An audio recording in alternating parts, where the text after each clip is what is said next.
Most of the times మీరు చూడొచ్చు ఫంక్షన్స్‌కి వెళ్తే కూడా ఇప్పుడు అందరూ సర్వైకల్ కాలర్స్ అనేవి కనిపిస్తున్నాయి. ఎప్పుడైనా రోడ్ మీద మనం ట్రావెల్ చేస్తుంటే కూడా బైక్ మీద వేరే కార్‌లో వేరే వాళ్ళు సర్వైకల్ పిల్లోస్ లేనిది, ఈ కాలర్స్ లేనిది ట్రావెల్ చేయట్లేదు. ఎక్కడికెళ్ళారు అంటే అంత తీవ్రంగా అయిపోతుంది. ఒక సపోర్ట్ ఉంటే గానీ వాళ్ళ డే టు డే యాక్టివిటీస్ అనేవి నార్మల్‌గా ఎళ్ళట్లేదు. ఇంకేంటంటే మార్నింగ్ లేస్తే ఒక టాబ్లెట్ వేసుకొని వాళ్ళ డే అనేది గడవదనమాట.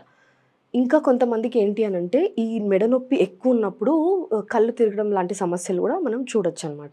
అట్లాంటి వాళ్ళు జాబ్ మానేసిన వాళ్ళు గూడా ఉన్నారనమాట. ఎందుకంటే డ్రైవ్ చేయలేక, ఆ కళ్ళు తిరగడం ఎక్కువైపోయి, సర్క్యులేషన్ ఉండదు గదా! సో, అదనమాట. మరి టాబ్లెట్స్ ఒద్దు, సర్వైకల్ కాలర్ ఒద్దు. మరి మనం ఇంకేం చేయొచ్చు దీనికి? చాలా ఈజీ ట్రీట్మెంట్స్ ఏమన్నా ఉన్నాయా? మళ్ళీ రాకుండా ఈ తీవ్రత తగ్గించడానికి అనంటే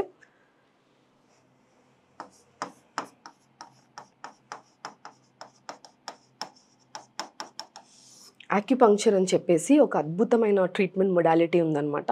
ఇది చాలా చాలా ఓల్డ్ ఏజ్ ట్రీట్మెంట్ అనమాట. కొన్ని థౌసండ్స్ ఆఫ్ ఇయర్స్ నుంచి కూడా మన వాళ్ళు బయట చాలా దేశాలలో ఇది ఎక్కువగా వాడతారనమాట.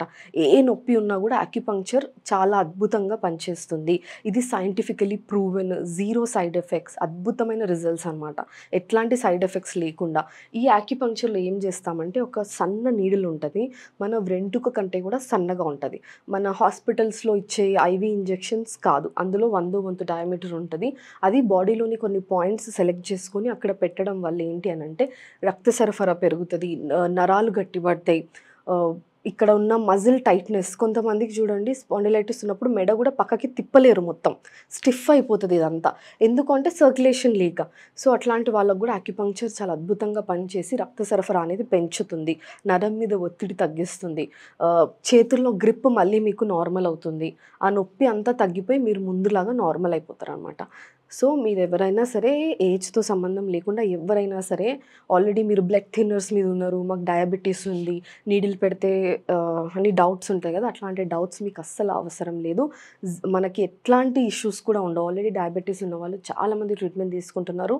అద్భుతమైన రిజల్ట్స్ ఉన్నాయి. సో, ఎవరైనా సరే ఈ ట్రీట్మెంట్‌ని యుటిలైజ్ చేసుకోండి. ఒక సర్టిఫైడ్ యాక్యుపంక్చరిస్ట్‌ని కన్సల్ట్ అయ్యి మీ పెయిన్ తగ్గించుకోండి. అనవసరంగా ఎక్సెసివ్ మెడికేషన్స్ వైపు వెళ్ళకండి.